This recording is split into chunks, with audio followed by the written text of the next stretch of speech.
இந்த ஜேர்னில வீட்ல நீங்க சொன்ன சில விஷயங்கள் உங்களுக்கு வந்து ஒரு ஆர்வமா இருந்திருக்கும்ல.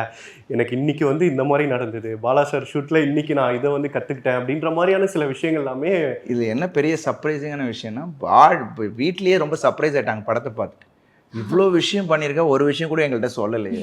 பிகாஸ் ஐ ஏன்னா மேட் ஷூர் தட் ஆ இந்த படத்த பொறுத்தவரைக்கும் ரொம்ப வச்சுக்கிட்டு, இப்படியே வச்சுட்டேன். புரியுது. எனக்குள்ளேயே வச்சுட்டேன். ஏன்னா, அன்னைக்கு பார்த்தீங்கன்னா, பயங்கர ஒரு டஃப் சீன் நடந்திருக்கும். நைட்டு வீட்ல பேசுவேன்.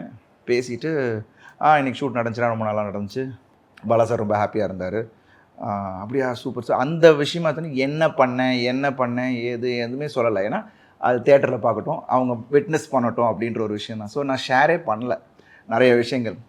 அது படத்த பார்த்துட்ட அப்புறம் தான் தே வர் ஆல் ஷாக்ட். அப்பா மொதற்கொண்டு அவங்களோட ரியாக்ஷனே பயங்கர எமோஷனல் ஆயி, வாட் அன் ஆக்டர் பண்ணி அப்படின்னு என்ன அடடா! சொல்லும்போது தட் வாஸ் த பெரிய காம்ப்ளிமெண்ட் எனக்கு கிடைச்ச ஒரு விஷயம். ஏன்னா, அவங்களும் இத்தனை வருஷமா 60 வருஷமா ஃபீல்ட்ல இருக்காங்க.